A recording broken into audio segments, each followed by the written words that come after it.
అదే RTV app వార్తల్ని క్షణాల్లో చదివే అవకాశం ఉంటుంది. ఒక న్యూస్ పేపర్, ఒక టెలివిజన్ ఛానల్ మీ చేతుల్లో ఎప్పుడూ ఉంటాయి. ఏపీలో ఎస్సీ వర్గీకరణ అంశం అంతిమ దశకు చేరుకుంది. నిన్న కేబినెట్ ఆమోదం అసెంబ్లీలో చర్చకు రావడం పైన మొత్తం ఎస్సీ సామాజిక వర్గం ఒకవైపు ఎస్సీల్లో మాదిగలు హర్షం వ్యక్తం చేస్తుంటే మరోవైపు మాలలో ఆగ్రహం వ్యక్తం చేసేటువంటి పరిస్థితి ఉంది. అయితే ప్రస్తుతం మనతో మాట్లాడడానికి నందికొట్కూరు మాజీ ఎమ్మెల్యే లబ్బి వెంకటస్వామి ఉన్నారు. సార్ చెప్పండి, నిన్న అసెంబ్లీలో జరిగిన చర్చ ఈ వర్గీకరణని ఎట్లా చూడాలి? మొట్టమొదటిసారిగా ఎంఆర్పిఎస్ ఉద్యమం, దాని నేపథ్యం గత 30 సంవత్సరాలుగా జటిలమైన సమస్యను పరిష్కరించడానికి ప్రభుత్వం పరంగా కృషి చేసినందుకు మేము స్వాగతిస్తున్నాము, అభినందిస్తున్నాము.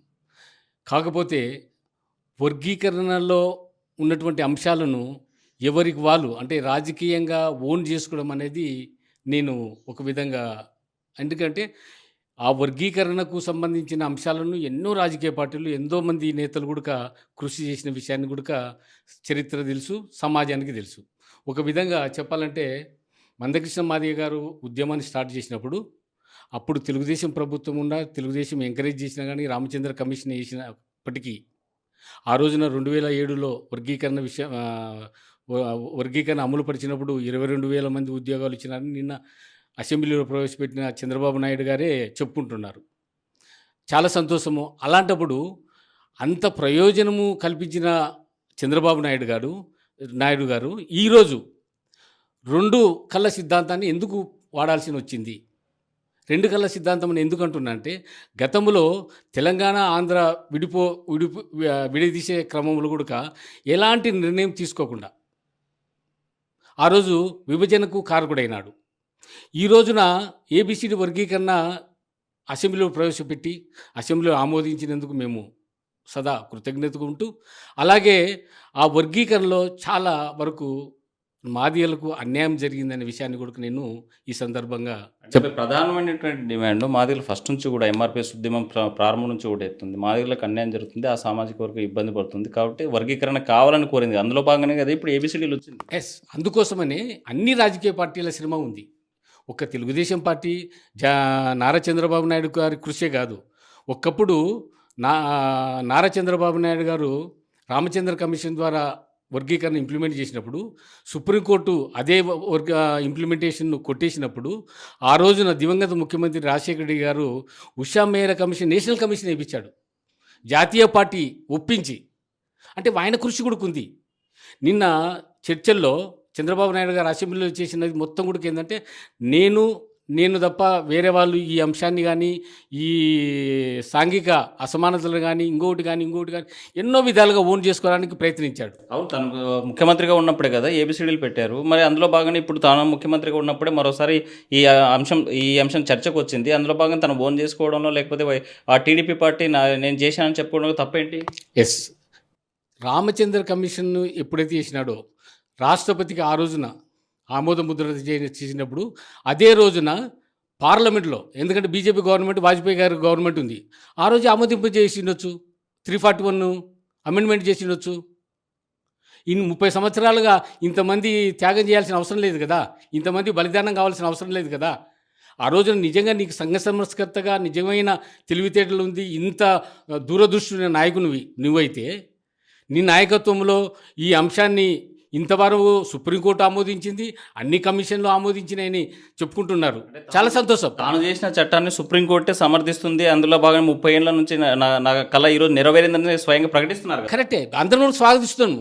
ఇప్పుడు వచ్చిన రిజల్ట్ను అందరం స్వాగతిస్తున్నా. కానీ నీవు నిజంగా అంత విజనరీ అయితే ఆ రోజునే పార్లమెంట్లో, వాజ్పేయి గవర్నమెంట్లోనే చట్టబద్ధత కల్పించాల్సింది ఏబిసిడీలకు.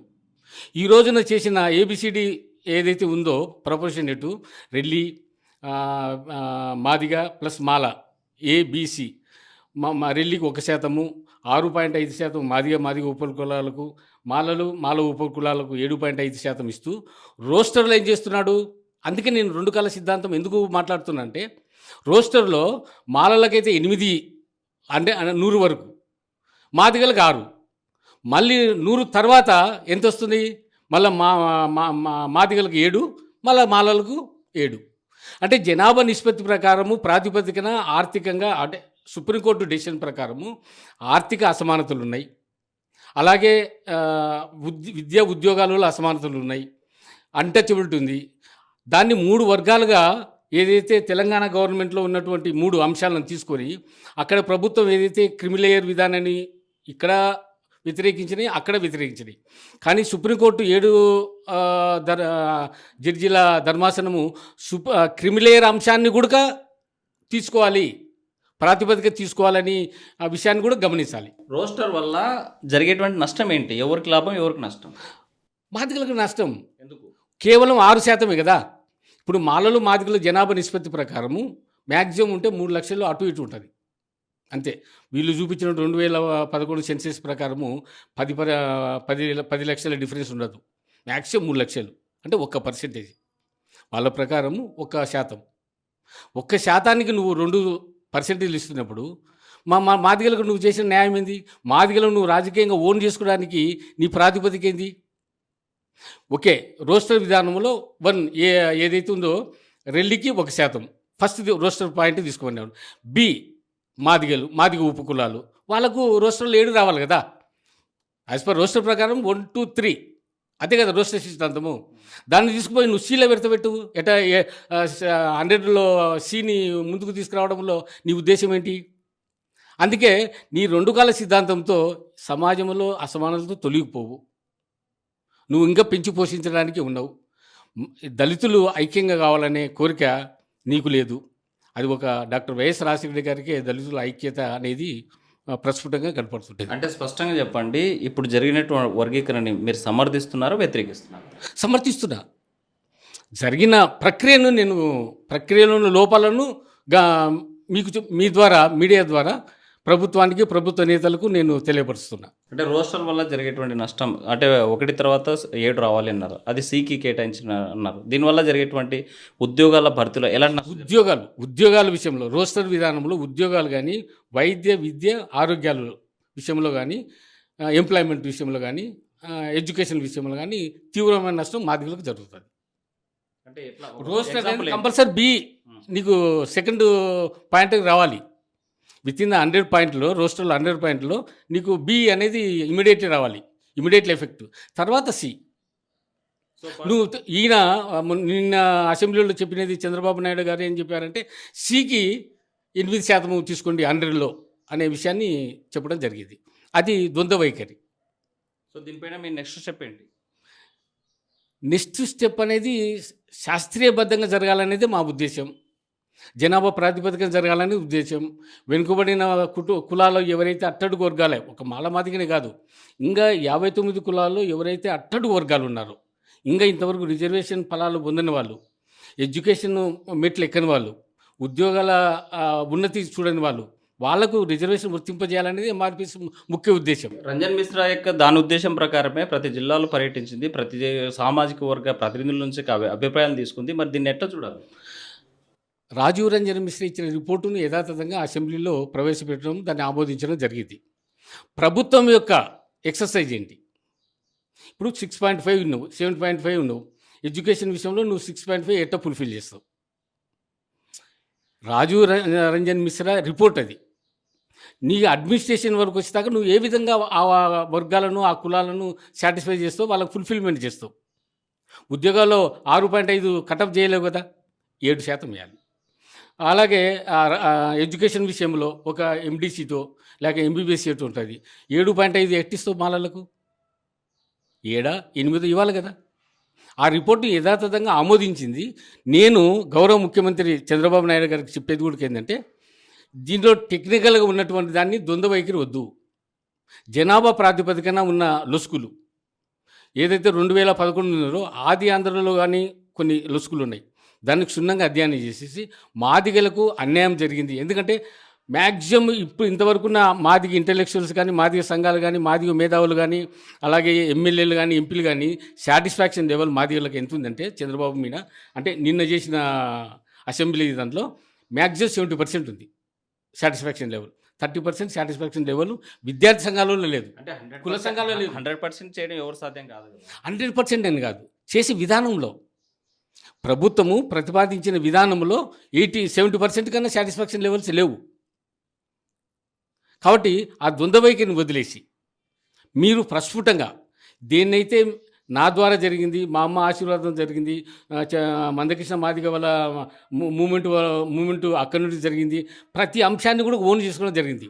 దానికి సంతోషిస్తాం, అభినందిస్తాం, మందకృష్ణని అభినందిస్తాం, అందరిని అభినందిస్తాం. కానీ ఈ ఏబిసిడి వర్గీయ స్థలంలో కాంగ్రెస్ పార్టీ వర్గీకరణకు వ్యతిరేకంగా గతంలో నో సుప్రీంకోర్టు ఏదైతే కొట్టేసిందో ఆ కొట్టేసినటువంటి అంశాన్ని డాక్టర్ వైఎస్ రాజశేఖర గారు అఖిలపక్ష కమిటీని ఢిల్లీకి తీసుకుపోయి ఉషా మేరా రిపోర్ట్ ఇప్పించాడు. ఉషా మేరా కమిషన్ కూడా మీరా కుమారి గారు, అంటే బాబు జగజీవనరావు కూతురు గారు, అప్పుడు స్పీకర్, ఆమె ఆధ్వర్యంలో ఉషా మేరా రిపోర్టు కూడా ఏబిసిడి వర్గీకరణకు అనుకూలంగా తెప్పించిన ఘనత కూడా డాక్టర్ వైఎస్ రాజశేఖర గారిది. అవన్నీ మర్చిపోతేట రిజర్వేషన్లను 2026 నుంచి అమలు చేస్తాను, జనాభా ప్రాతిపదికన దాన్ని చూస్తానని చెప్తాను. దీన్ని ఎట్లా చూడాలి? 2026 జనాభా ప్రాతిపదికన కులగణ అనే అంశాన్ని అది ఒక విధంగా నా వ్యక్తిగత అభిప్రాయం, అది మోసపూరితమైన ప్రకటన. 2026 ప్రకారం నువ్వు చేయాలనుకుంటే వైఎస్ఆర్ కాంగ్రెస్ పార్టీ దగ్గర కులగణాల ఉంది, మొత్తం చేసినారు. ఈరోజు కాదు, ఎప్పుడు ప్రభుత్వం ఉన్నప్పుడే. ఒక్కసారి ఆ గవర్నమెంట్కి సంబంధించిన ఏదైతే ఈ రిపోర్ట్ ఉందో గవర్నమెంట్ అడిగినా కానీ ఎవరైనా ఇవ్వాల్సి, వాళ్ళు గవర్నమెంట్ ప్రకారం చేశారు.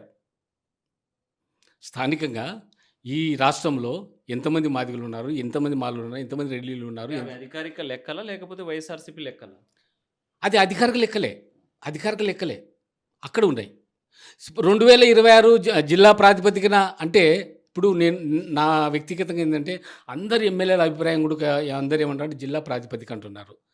జిల్లా ప్రాతిపదికన రిజర్వేషన్లను నువ్వు వర్గీకరిస్తే స్టేట్ లెవెల్ పోస్టులు ఏ విధంగా ఫుల్ఫిల్ చేస్తారు, జోనల్ పోస్టులు ఏ విధంగా చేస్తారు, ప్రమోషన్లను ఏ విధంగా చేస్తారు?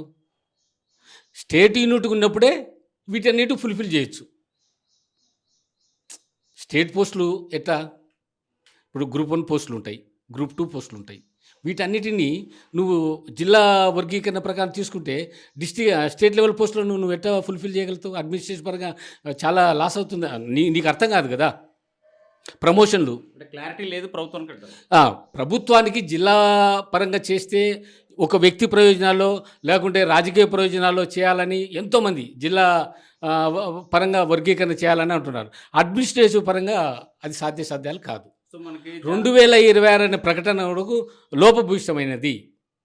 లోపభూయిష్టమైనట్టు ప్రకటన. ఆ లోపే డిఎస్సి వదులుతాము, జాతీయ కమిషన్ దృష్టికి తీసుకెళ్తాము, వచ్చే నెలలో డిఎస్సి వేస్తామంటారు. దీన్ని ఎట్లా చూడాలి? అది గవర్నమెంట్ చేసే ప్రొసీజర్. అసలు నేషనల్ కమిషన్కి ఇవ్వాల్సిన అవసరం లేదు. ఎందుకంటే సుప్రీంకోర్టే జిల్లా రాష్ట్ర ప్రభుత్వాలకి అధికారం సర్వం ఇచ్చింది. జస్ట్ ఇన్ఫర్మేషన్ పంపిస్తున్నాడు. ఇప్పుడు ఆయన ఇమ్మీడియట్లీ పెట్టి చట్టం చేసి ఆర్డినెన్స్ తేవచ్చు. ఆ హక్కు రాష్ట్రానికి ఉంది. అలాగే నా డిమాండ్ కూడా ఏంటంటే, రేపు ఈ వర్గీకరణ చేస్తున్నారు కదా, గ్రూప్ 1 ఆల్రెడీ నోటిఫికేషన్ అయింది, గ్రూప్ 2 నోటిఫికేషన్ అయింది, డిఎస్సి అవుతుంది. ఆ గ్రూప్ 1 గ్రూప్ 2లో కూడా మీరు కంపల్సరీ ఏబిసిడి ఇంప్లిమెంట్ చేయాలి, అమలు చేయాలి. సూటిగా చెప్పండి, ఈ రాష్ట్ర ప్రభుత్వానికి మీరు ఏం చెప్పదలుచుకున్నారు? రాష్ట్ర ప్రభుత్వం చేస్తున్నటువంటి ప్రక్రియను, మందకృష్ణను నేను అభినందిస్తా. ఉద్యమం ద్వారా కాకపోతే ఓన్ అంటే మాదిగలు, ఎంఆర్పిఎస్ మొత్తం మాదిగలకంతా నేను తప్ప ఇది అనే అంశాన్ని నేను కొంత వ్యతిరేకిస్తాను. నేను చేసిన విజనరీ సుప్రీంకోర్టు కూడా కన్ఫామ్ చేసింది. అంటే మేధావులు కానీ అందరూ కూడా ఒక్కసారి చంద్రబాబు నాయుడు సైడ్ చూడాలనేది ఆయన తాపత్రయము, ఆయన అభిలాష. మేము అట్లా ఓన్ చేసుకొని నిజంగా 2 కాళ్ళ సిద్ధాంతాన్ని తప్పించి నువ్వు బయటకు వచ్చి ఓన్ చేసుకుని మేము సంతోషిస్తామే. కానీ నీ చేసే వైఖరి మేము వ్యతిరేకిస్తాం. దీని వెనుక డాక్టర్ వైఎస్ రాజశేఖర గారి కృషి కూడా అసెంబ్లీలో చెప్పింటే సంతోషించండి వాళ్ళు. ఎందుకంటే ఉషా మేరా రిపోర్టే దీనికి మెయిన్ ప్రధాన భూమిక. అది నేషనల్ కమిషన్, రామచంద్రరావు గారిదైనా state commission, doctor YS Rajasekhara గారి నేషనల్ కమిషన్. ఉషా మేరా రిపోర్టు రావడానికి కారకురాలు మీరా కుమార్ గారు, బాబు జగజీవనరావు గారి కూతురు, వీళ్ళందరినీ మనం పరిగణలోకి తీసుకోవాలి కదా. That's is my content. Labbi Venkataswamy ఒకటే చెప్తున్నారు. బాబు మళ్ళీ మరోసారి 2 కళ్ళ సిద్ధాంతాన్ని ప్రకటించారు. ఒకవైపు రిజర్వేషన్ ఏబిసిడి ఇస్తూనే మరోవైపు రోస్టర్లో అన్యాయం చేసేటువంటి ప్రక్రియ కొనసాగింది. దీంట్లో మాదిగ సామాజిక వర్గానికి అన్యాయమే జరుగుతుంది. సో రోస్టర్ విధానం సరైనటువంటి పద్ధతి కాదు. దీన్ని పునఃసమీక్షించాల్సినటువంటి అవసరం ఉందని చెప్పేటువంటి పరిస్థితి. వీడియో జర్నలిస్ట్ చంద్రశేఖర్తో ఉస్నాటి కర్నూలు. మరిన్ని వీడియోస్ కోసం ఛానల్ ని సబ్స్క్రైబ్ చేయండి. లేటెస్ట్ అప్డేట్స్ కోసం వాట్సాప్ ఛానల్ ని ఫాలో అవ్వండి. అండ్ లింక్ డిస్క్రిప్షన్ లో ఉంది.